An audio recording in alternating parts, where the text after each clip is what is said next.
Vamos lá, sem mais delongas, para a segunda epístola de Paulo aos Coríntios, esse texto desafiador para nós. Abra a sua Bíblia. Eu lerei até o versículo 15. Você acompanha aí a leitura da palavra nesse texto maravilhoso.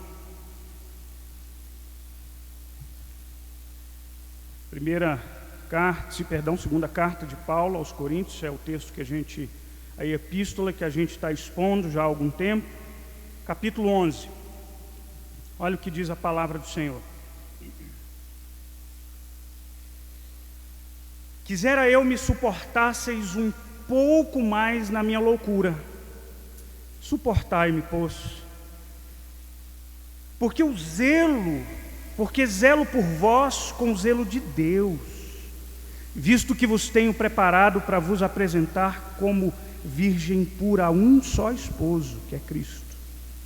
Mas eu receio que, assim como a serpente enganou a Eva com a sua astúcia, assim também seja corrompida a vossa mente e se aparte da simplicidade e pureza devidas a Cristo. Se, na verdade, vindo alguém prega outro Jesus que não temos pregado, ou se aceitam espírito diferente que não tendes recebido, ou evangelho diferente que não tendes abraçado, a esse de boa mente o tolerais. Porque suponho em nada ter sido inferior a esses tais apóstolos. E, embora seja falto no falar, não sou no conhecimento, mas em tudo e por todos os modos os temos feito conhecer isso.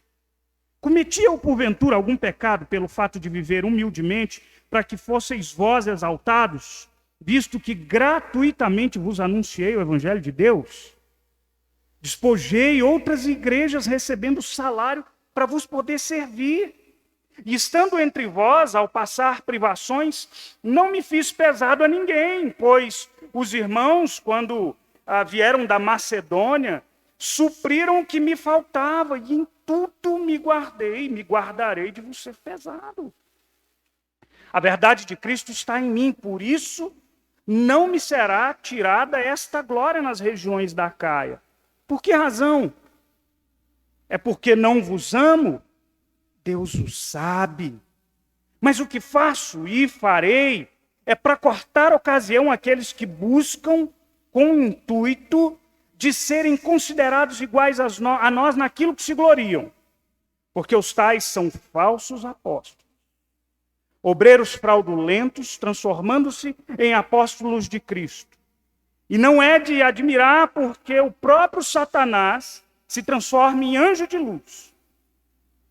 Não é muito, pois, que os vossos próprios ministros se transformem em ministros de justiça. E o fim deles será conforme as suas obras. Vamos orar ao Senhor. Pai querido, Pai santo, Senhor, nós não nos permita perdermos esse senso de seriedade, esse senso, Pai, de responsabilidade diante da profundidade da Tua palavra. As Escrituras nos alertam. E que os nossos ouvidos agora estejam completamente atentos e os nossos corações e mentes arrebatados à Tua presença, porque nós carecemos de ouvir a Tua voz. Olha para a igreja do Senhor Jesus. Olha para esse povo que se chama pelo Teu nome, que é povo Teu e que vive em um mundo tão quebrado. E que vive tão constantemente assolado por tentações e tentativas diabólicas de que esse povo se desvie do seu caminho. E por isso eu peço, pela Tua imensa misericórdia e pelo poder do Espírito Santo, que a Tua palavra entre os nossos corações. Fala aos nossos corações, em nome de Cristo Jesus. Amém. Amém. Irmãos, há algum tempo atrás, eu mencionei aqui na igreja que todos os anos o dicionário Oxford, ele elege uma palavra chamada Palavra do Ano. E a ideia é escolher uma palavra que tenha sido muito utilizada, ou que tenha atraído muito interesse naquele ano. Então, as palavras candidatas são debatidas, então escolhe-se uma. Em 2016, salvo engano, foi escolhida a palavra pós-verdade. Pós-verdade, a definição que o dicionário deu, era algo relativo ou que denota circunstância nas quais fatos objetivos são menos influenciadores na formação de opinião pública do que os apelos à emoção ou à crença pessoal. Deixa eu tentar traduzir isso aqui. O que se chamou tanto de pós-verdade eram os basiladores de decisões das pessoas, aquilo que as pessoas acreditavam a despeito dos fatos. Os fatos não têm muito peso naquilo que a gente considera como verdade. Bom, o que eu quero trazer para nós hoje aqui? Eu não tenho nenhuma dúvida de que a gente vive em um tempo extremamente desafiador para a gente discernir aquilo que é verdade. Eu e você somos constantemente desafiados diante de um vendaval de informações. A gente vive em um tempo de informação e toda hora a gente é bombardeado por elas. E a gente precisa tomar decisões. E baseado em quê? A gente vai precisar aplicar esse senso de discernimento para as nossas vidas. E esse texto vai trazer muito disso aqui para nós hoje. Semana passada, nós falamos aqui do capítulo 10 da segunda epístola de Paulo aos Coríntios. E só para que você se lembre, o apóstolo Paulo estava sendo caluniado. Estavam se levantando mentiras contra ele. E o que a gente aprendeu no capítulo 10 é que a forma como Paulo reagiu às calúnias, às mentiras que eram levantadas contra ele, nos ensinaram muito acerca da vida cristã e da vida e do ministério cristão. E a forma como a gente deve viver. Portanto, o que a gente bateu na tecla na semana passada é que o apóstolo Paulo tinha a claríssima compreensão de que a vida cristã é uma grande batalha espiritual. A gente tratou disso aqui. No capítulo 10, versículos 4 e 5, ele traz aquele versículo tão conhecido nosso, quando ele diz que as armas da nossa milícia não são carnais, mas sim poderosas em Deus para destruir fortalezas e anulando sofismas e toda a altivez que se levante contra o conhecimento de Deus. Irmãos, o capítulo 11, agora que você vai ouvir acerca dele, essa primeira metade do capítulo 11, não tem como a gente compreendê-lo desconectado desse capítulo 10 aqui. Porque se no capítulo 10 o apóstolo Paulo nos alertou contra uma guerra espiritual, no capítulo 11 a gente é chamado a prestar atenção em quem é que encarna essa guerra. Quem é que, de alguma forma, são os construtores das fortalezas que se levantam contra nós. São os portadores dos sofismas, daqueles pensamentos bem elaborados, feitos para te atrair, te seduzir e para te levar para distante do conhecimento de Deus. Quem são essas pessoas que são responsáveis por toda a altivez que se levanta contra o conhecimento de Deus? O apóstolo Paulo dá um nome para eles. Eles têm um nome. O apóstolo Paulo chama de dois nomes. Um, superapóstolos. Versículo 5, é uma pena que a Bíblia Ara não tenha traduzido isso, mas antes da palavra apóstolo, tem um prefixo que denota esse nome super, hiperpliano. Eles são, o apóstolo Paulo literalmente chama, e é claro que o apóstolo Paulo usa isso em um tom irônico.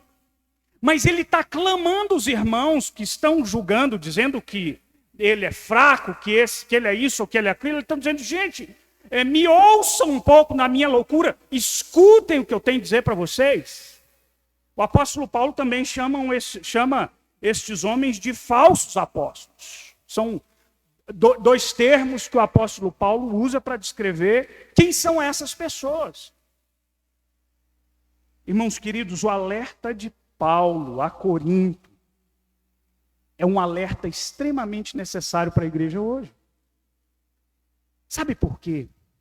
Porque muda-se a nomenclatura, falso apóstolo, falso profeta, falso mestre, falso Cristo, mas a função é a mesma.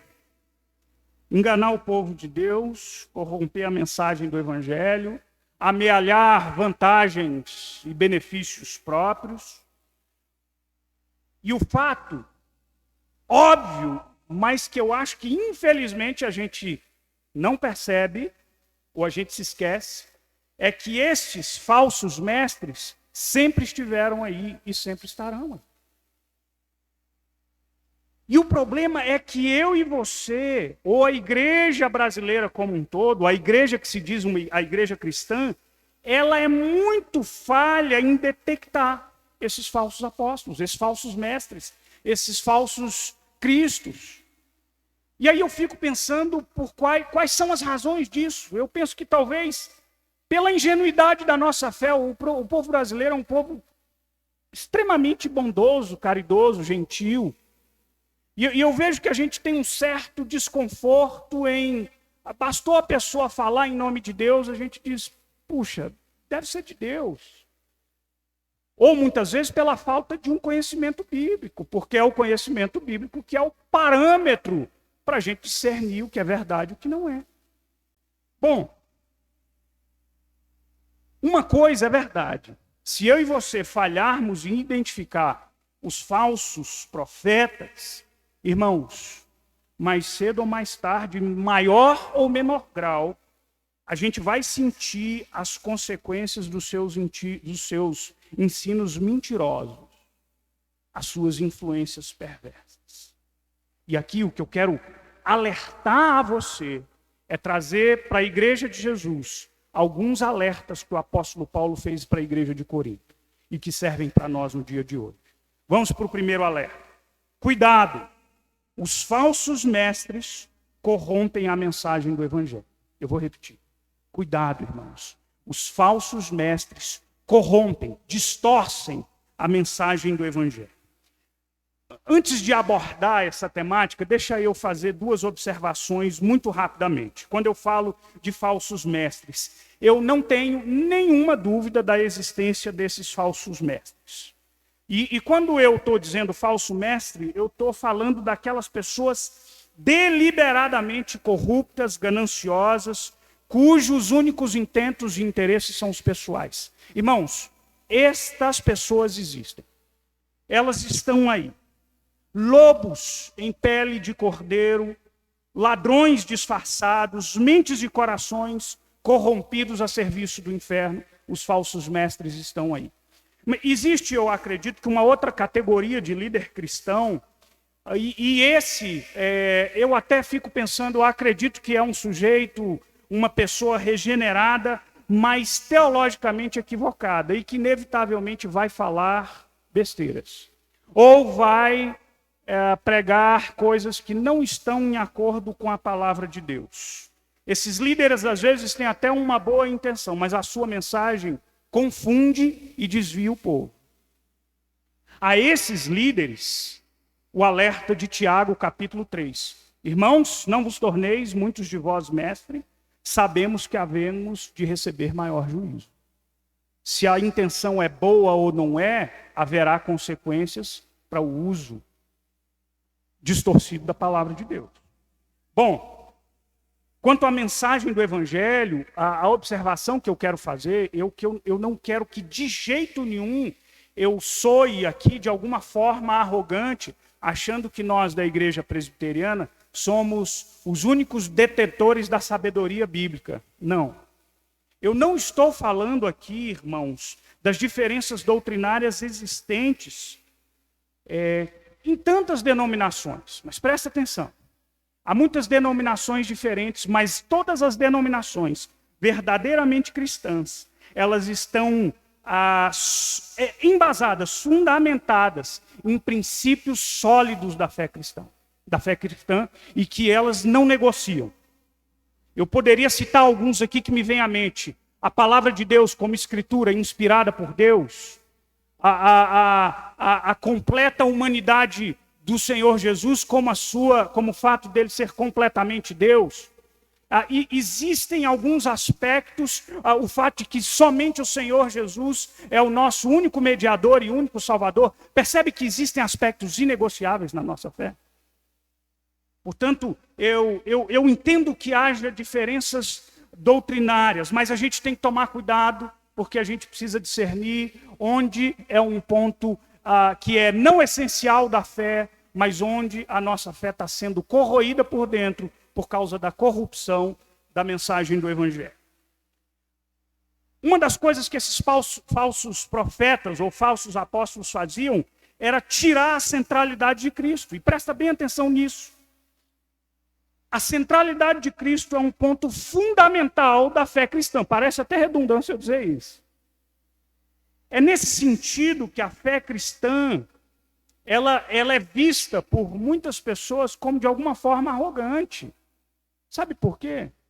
Porque nós falamos da exclusividade do senhorio de Cristo e da pessoa de Cristo na nossa salvação.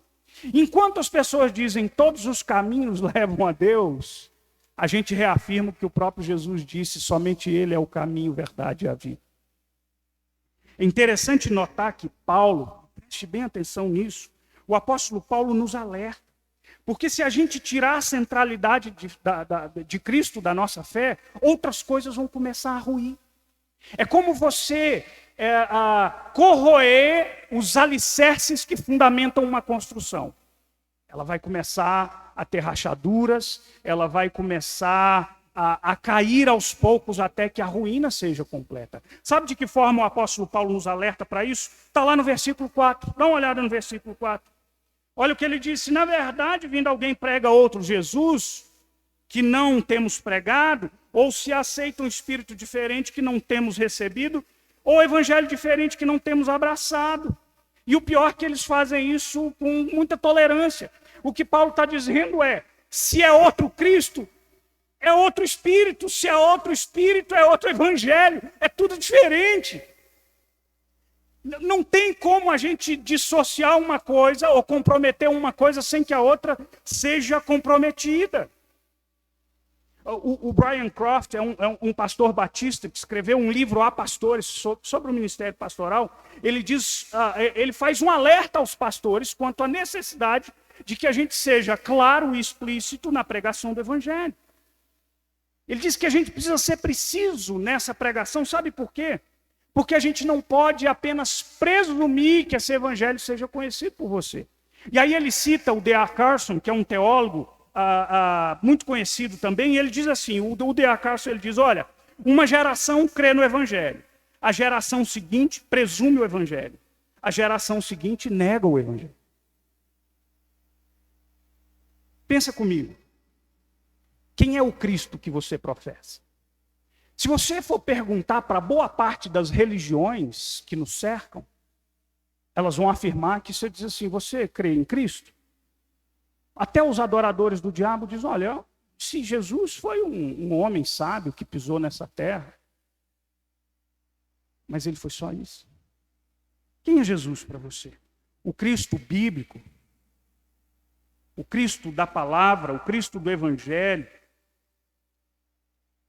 Ele não foi somente um homem sábio, ou um filósofo, ou um revolucionário, ou mesmo um idealista.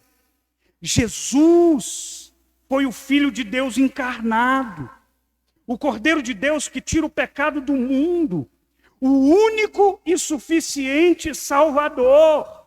Jesus é a imagem do Deus invisível, para usar as palavras de Paulo em Colossenses. O primogênito de toda a criação. Jesus é antes de todas as coisas, nele tudo subsiste.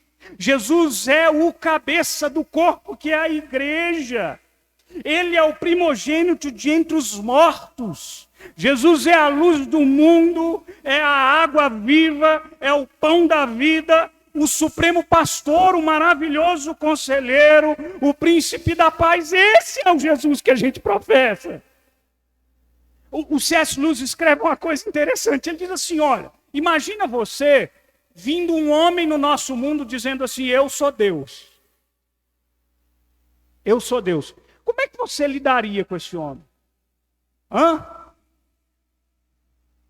Eu vi uma vez, há muitos anos, uma charge numa revista da Christianity Today, achei interessante. 2 senhoras andando numa mulinha, e a senhora se gabando, dizendo assim, o meu filho, como é que ela dizia assim, o meu filho é rei. E aí Maria dizia assim, o meu filho é Deus. Quem é Jesus para você? Percebe que o apóstolo Paulo está dizendo que estes falsos apóstolos, eles negavam a centralidade desse Cristo. E aí o C.S. Lewis dizia, se essa pessoa que diz ser Deus, ou ele é Deus e merece a nossa adoração, ou ele é um louco e merece o nosso escárnio. Percebe que não há como a gente ter outra relação com esse Jesus Cristo de Nazaré? Irmãos, Jesus demanda para si a exclusividade da nossa fé, do nosso serviço e da nossa adoração. E aí é interessante que talvez você não tenha percebido. Olha comigo o versículo 2, dá uma olhadinha lá no versículo 2. Olha o que o texto diz aqui. O apóstolo Paulo, ele diz, porque o zelo por vós com o zelo de Deus. Com o intuito de preparar a igreja, ou preparar vocês para apresentar diante de Deus como uma virgem pura de um só esposo. Há 2 imagens muito eloquentes aqui. Primeiro, você sabia que a Bíblia diz que Deus é um Deus zeloso? Sabe o que isso quer dizer? Algumas traduções dizem que ele é um Deus ciumento. O ciúme é uma palavra que no português tem uma conotação dúbia às vezes. Portanto, a tradução de um Deus zeloso, eu acho que ela reflete bem. Sabe qual é o primeiríssimo mandamento? Êxodo 20. Não terás outros deuses diante de mim. Porque eu sou o Senhor teu Deus. Versículo 5. Êxodo 20, versículo 5. Eu sou o Senhor teu Deus, sou Deus zeloso. Não há outro Deus, portanto, eu não posso permitir que a adoração seja dada a outra. Há uma outra imagem muito eloquente aqui. Diferente do nosso tempo, o noivado era um compromisso sério que levava ao casamento. É por isso que José ficou escandalizado quando soube que Maria estava grávida, então decidiu abandoná-la, até que o anjo avisa ela, falando, não se preocupe, que está gerado nela do Espírito Santo de Deus. O que o apóstolo Paulo diz, e ele usa para si a imagem de um pai que é responsável de entregar a filha no noivado e resguardar a virgindade dela até o casamento. Percebe que todas essas imagens, elas conclamam a exclusividade da nossa relação com Deus, do nosso senhorio. Olha o versículo 3 aqui, o versículo 3 diz assim, ele nos ajuda a entender. Paulo teme que a influência dos falsos apóstolos afaste esses irmãos do que ele chama de a simplicidade e a pureza devidos a Cristo.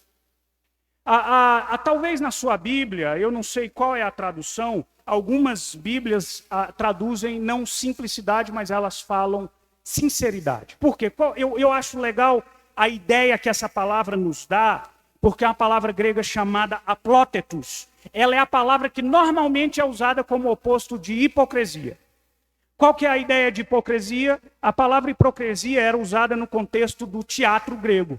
É aquela pessoa que encena alguma coisa. Há uma dualidade entre o que você pensa e como você atua, e aquilo que você faz ou como você age. A palavra aplotetos, ela dá a ideia de inteireza. É uma dedicação não dividida, percebe? Do que o apóstolo Paulo está dizendo. Ele está dizendo, gente, eu estou lutando para preservar no seu coração a exclusividade do senhorio de Cristo. Só Ele é o nosso Senhor. E assim eu quero apresentar vocês ao Pai. Tomem cuidado para a gente não se desviar desses ensinamentos. Portanto, a corrupção da mensagem pregada foi um dos alertas aqui do apóstolo Paulo. Há um outro erro terrível que Paulo denuncia, é que eles distorciam e eles relativizavam a palavra de Deus. Irmãos, entenda uma coisa, e você vê a gente dizer isso aqui direto. A nossa igreja presbiteriana, uma igreja de história e de tradição reformada, a gente afirma e reafirma que a Bíblia é a única regra de fé e o quê? E prática. Fé e prática. O que isso quer dizer? A gente está dizendo que aquilo que a gente crê determina aquilo que a gente faz. A nossa fé determina o nosso modo de vida, o nosso modus operandi. Por isso que a gente não dissocia o que a gente chama de ortodoxia, que é conhecimento correto, da ortopraxia, que é prática correta. Essas coisas, elas andam juntas. Sabe uma tática do diabo? Se ele distorce a palavra de Deus, um conhecimento equivocado da palavra vai levar você para uma vida distanciada dessa palavra. Percebe?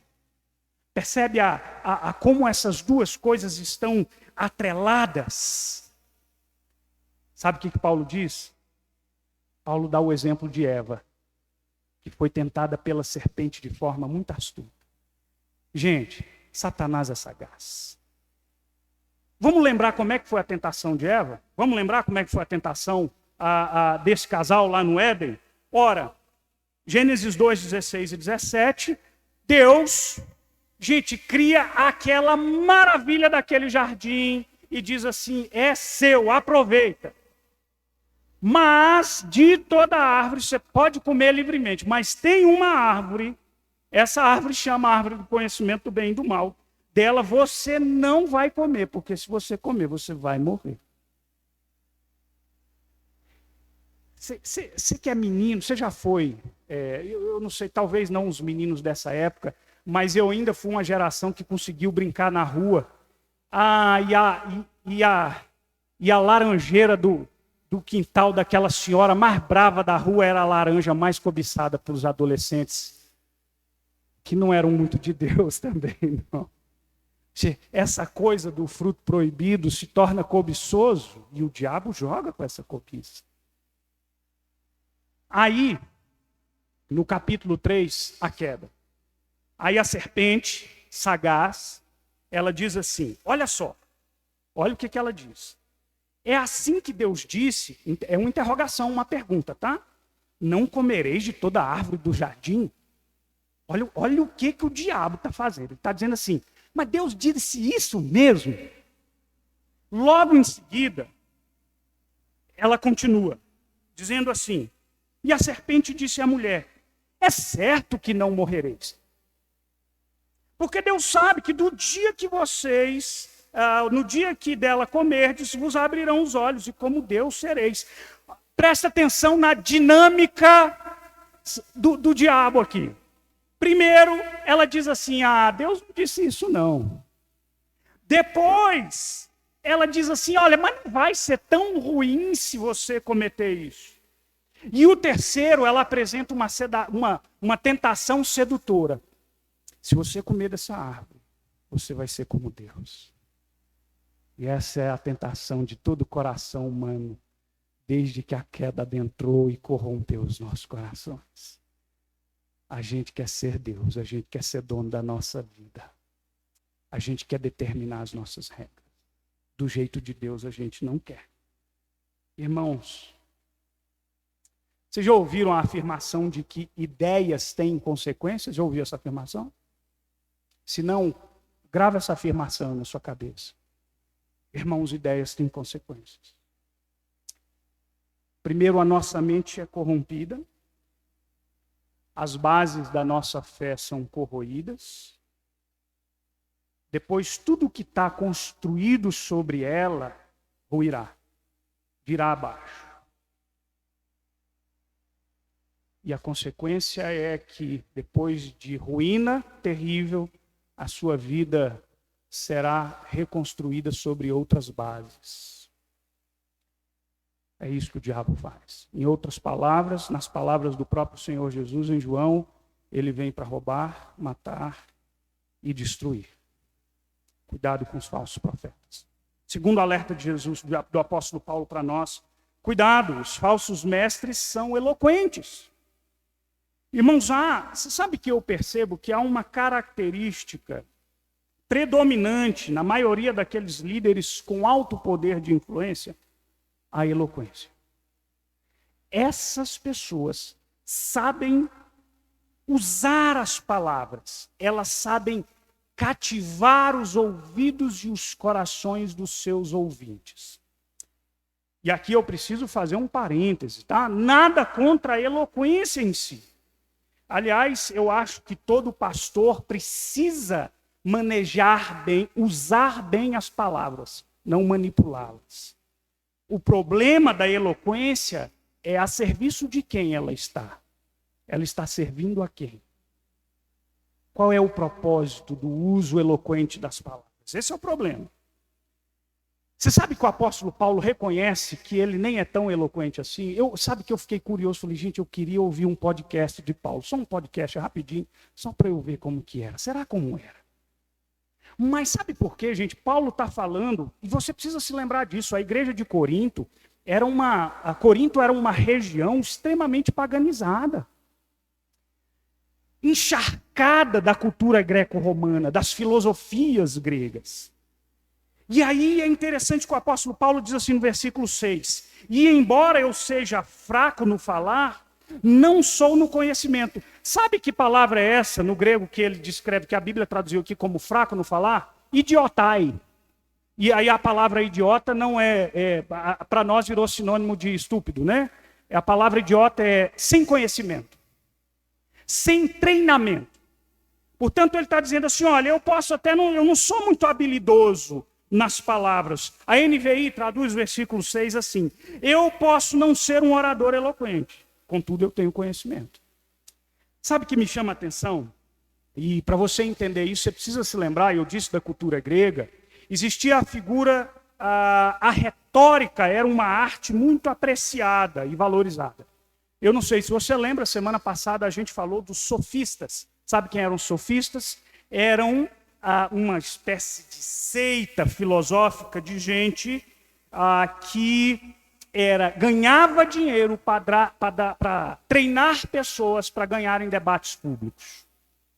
Na cultura grega, ali naquela região, você tinha a figura de filósofos profissionais que viajavam, angariavam dinheiro para os debates nas praças. Acho que um bom exemplo disso você vai ver, por exemplo, o texto de Atos de Paulo lá no Areópago, quando ele vai levar a fé lá no coração da cultura grega, lá em Atenas. Bom, irmãos, o que eu quero chamar a atenção de vocês é que o apóstolo Paulo, ele sabe da existência dessas pessoas.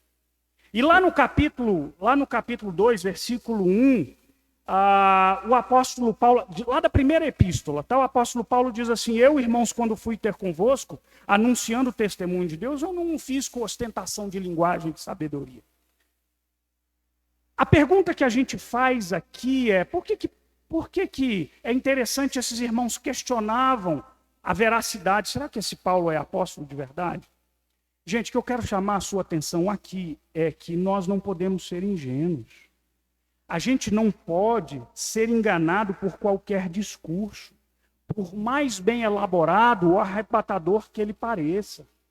Entenda uma coisa, não é uma meia dúzia de palavras retiradas da Bíblia ou um punhado de jargões evangélicos que vão dar o selo de autenticidade para a pregação da palavra, ou para o pregador, melhor dizendo. Entende? E acho que talvez a nossa ingenuidade, e já disse também nossa falta de conhecimento bíblico, nos faz cair diante do discurso dessas pessoas. Ouçamos atentamente, sejamos mais bereanos. Lembra quem eram os bereanos? Aqueles a quem Paulo elogia, porque quando Paulo pregou lá na região de Bereia, eles estavam analisando tudo o que Paulo estava dizendo à luz da palavra de Deus. Eu lembrei de um bom exemplo. Eu acho que foi o Gessé que me contou esse exemplo, Gessé. Depois você confirma ou não, mas não vou te comprometer não, tá, irmão? Gessé estava fazendo um curso à distância, tutoriado pelo reverendo Augusto Nicodemos Lopes. E o reverendo Augusto Nicodemos Lopes é um pastor presbiteriano muito conhecido aí nas mídias sociais. Ele é um teólogo, um profundo conhecedor da palavra de Deus, mas eu preciso dizer para você que, sobretudo, ele é um homem piedoso, um crente verdadeiro, tá, irmãos? E o pastor Augusto Nicodemos dá essas palestras e alguém me disse, acho que foi o Gessé, depois ele me confirma ou não, que numa dessas aulas o pastor Augusto Nicodemos disse assim: irmãos, olha que situação curiosa que aconteceu.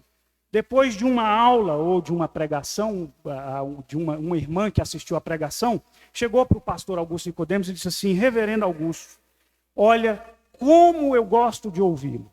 Eu gosto demais de ouvir o senhor pregando a palavra. Olha, na verdade tem duas pessoas que eu ouço demais na internet. Uma é o senhor e a outra é o Edir Macedo. Olha, eu me pergunto se um dos dois ela não entendeu. Se você conhece um e outro, você entendeu o meu questionamento. Olha o que o Dr. Martin Lloyd Jones, no seu comentário lá do Sermão do Monte, ele diz acerca dos falsos profetas. Ele diz assim: esses falsos profetas assemelham-se a pessoas corretas. É a sutileza deles que realmente constitui o perigo. O falso profeta é um indivíduo que se aproxima de nós, dando-nos a impressão inicial de ser tudo quanto seria desejável em alguém. Parece ser um bom crente e também parece dizer as coisas certas. Cuidado. Os falsos mestres são bem eloquentes também. Vamos para o terceiro alerta que nós temos aqui do apóstolo Paulo. Cuidado! Os falsos profetas são mercenários. Versículo 6 em diante, até o versículo 9, você vai ver o apóstolo Paulo debatendo acerca do fato de que ele não aceitou o sustento ou oferta da igreja de Corinto. Ele não explicita as razões. Mas quando a gente lê o texto bíblico, a gente pode depreender aqui e chegar a algumas conclusões. Você se lembra e você sabe que Paulo era fazedor de tendas? Paulo trabalhava para o seu próprio sustento. Presta atenção. Paulo não é contra aquele que trabalha no ministério de tempo integral, ele não é contra que essa pessoa seja sustentada pela igreja, e você vai ver os argumentos de Paulo lá em 1 Coríntios 9. Paulo diz isso, ele diz assim: olha, quem vive da pregação do evangelho tem que ser sustentado por ela.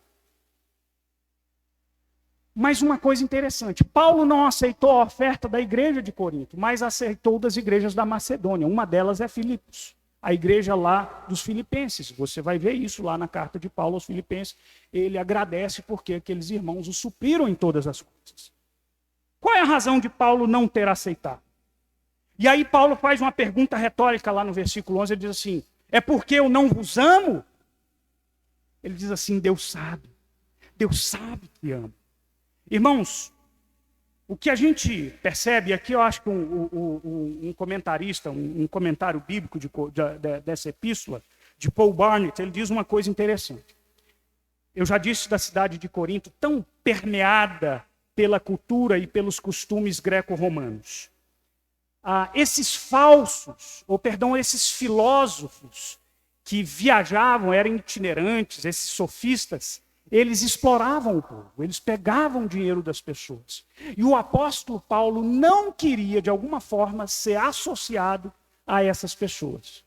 E, portanto, ele, para se preservar, aliás, lá no capítulo 2 de 2 aos Coríntios, versículo 17, ele acusa pessoas que mercadejam a palavra de Deus.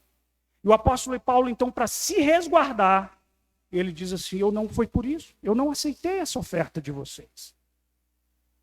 E aqui eu quero chamar a atenção para um problema bem atual. A gente precisa tomar um cuidado muito grande. Eu quero citar para você uma frase do Milor Fernandes, um escritor que já morreu há alguns anos, mas bem conhecido no nosso país. O Milor Fernandes escreveu o seguinte: desconfio de todo idealista que lucra com seu ideal. Eu parafraseei o Milor Fernandes e eu quero afirmar o seguinte: desconfie de todo crente que lucra com a sua fé. Preste atenção no que eu quero dizer. Uma coisa é viver do Evangelho. A outra coisa é lucrar com o Evangelho. Percebe a diferença? Paulo trata disso lá na sua primeira epístola, no capítulo 9. Uma coisa é receber o sustento digno que todo trabalhador merece ter. A outra é explorar as pessoas. Irmãos, a gente vive em um tempo que é inegável que isso aconteça. E, portanto, você precisa estar com olhos e ouvidos atentos. E aí, eu fico muito preocupado porque você fica temeroso de avaliar determinado profeta, se falso ou verdadeiro, que você tem medo de incorrer naquele pecado chamado pecado contra o Espírito Santo. Você, será que eu vou perder a salvação? Não tem nada a ver com isso. A Bíblia diz sim para você avaliar. A Bíblia alerta contra os falsos profetas. Tome cuidado, irmão. Quarto e último alerta para nós. Cuidado com os falsos mestres. Eles se parecem com os verdadeiros.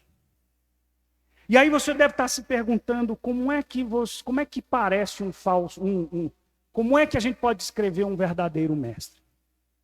Gente, eu sempre digo que uma mentira cabeluda é mais fácil de ser identificada do que uma mentira sutil. É ou não é? Não é verdade? Então tá, se eu pegar o exemplo aqui, vamos para os falsos profetas. Se eu pegar aqui e trouxer uma foto e falar assim, vocês me digam se é falso ou verdadeiro profeta. Henri Cristo. O que vocês vão dizer? O homem é caricato. É fácil olhar e falar assim, você está de brincadeira. E tem seguidoras, viu? E tem seguidores. E seguidoras também. A nossa história está cheia desses homens. Jim Jones, que eu vim descobrir que muitos anos depois a caricatura do Chico Anísio, do Tintones, para quem é da minha idade para trás mente, como diz a minha avó, vai saber quem era o Tintones. Era o homem que passava a sacolinha.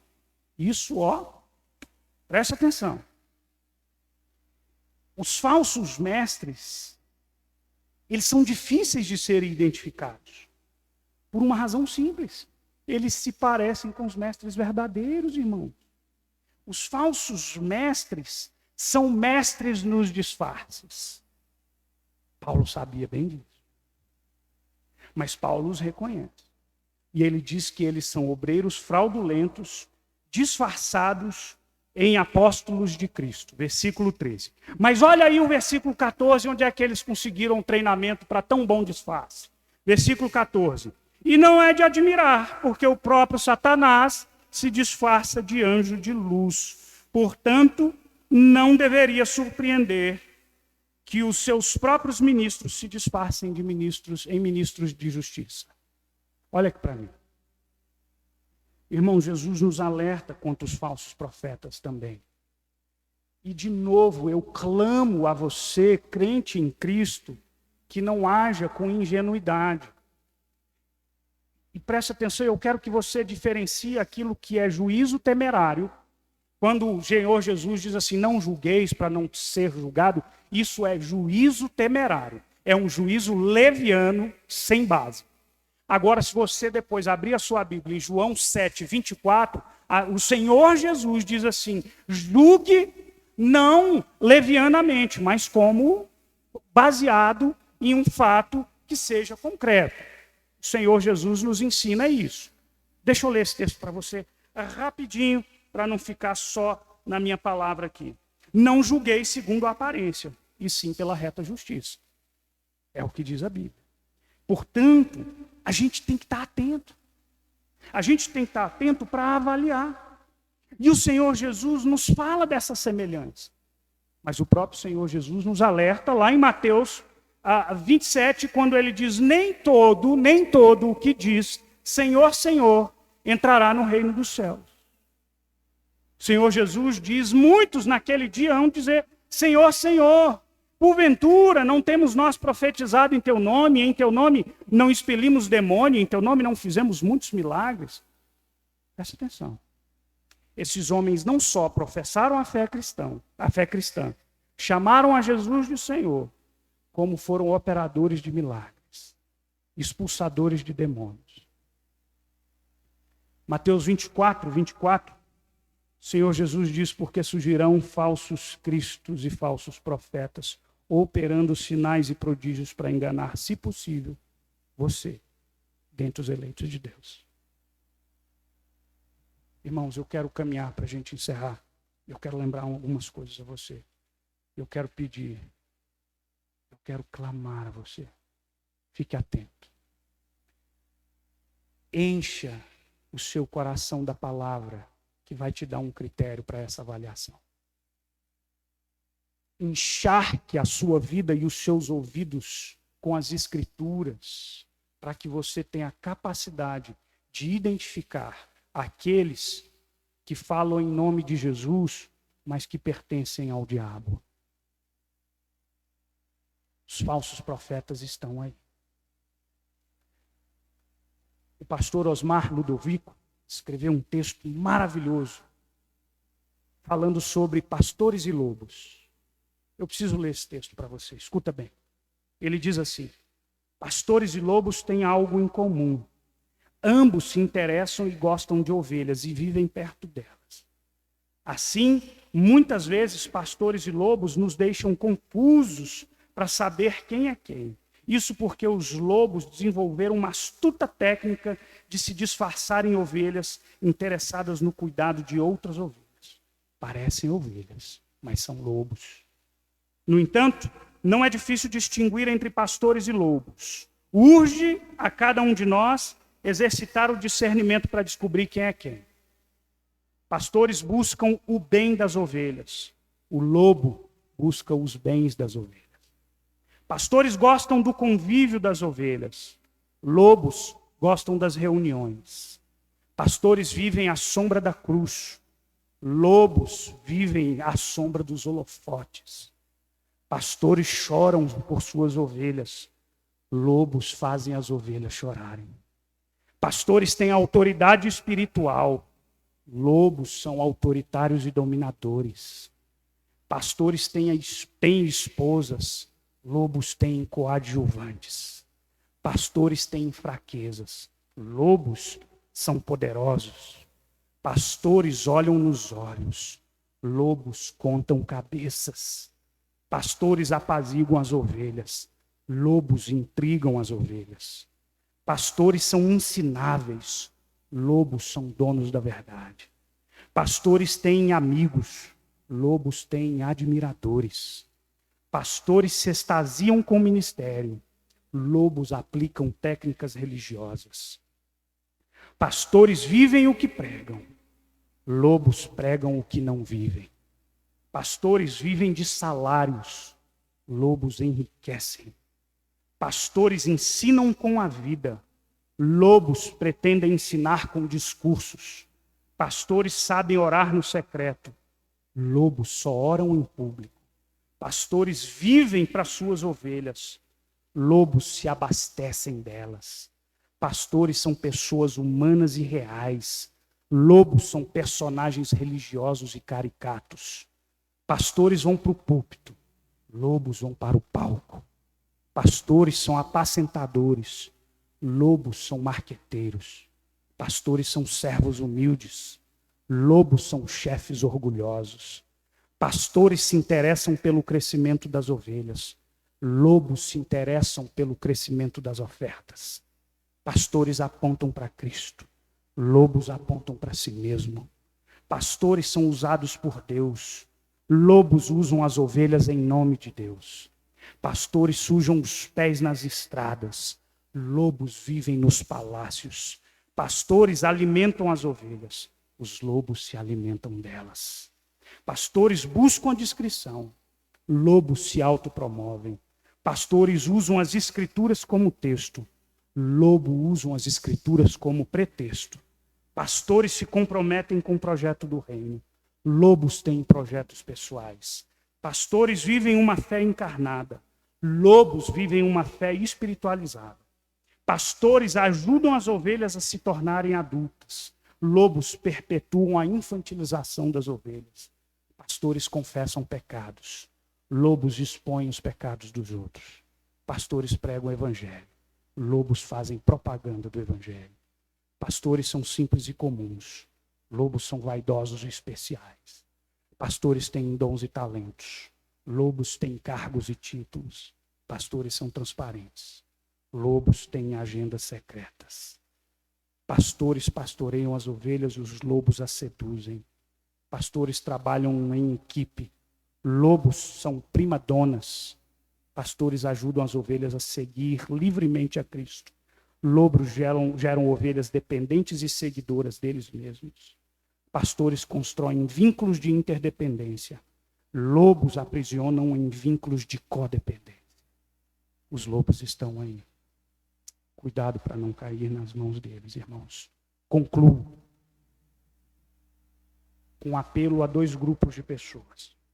O primeiro grupo é a você, cristão verdadeiro.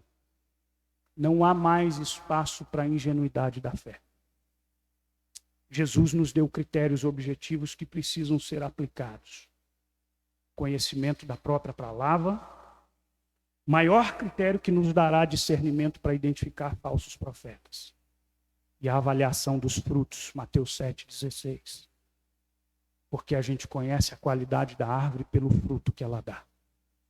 O meu segundo apelo a você que não é cristão ou que considera-se cristão, mas está decepcionado com a igreja.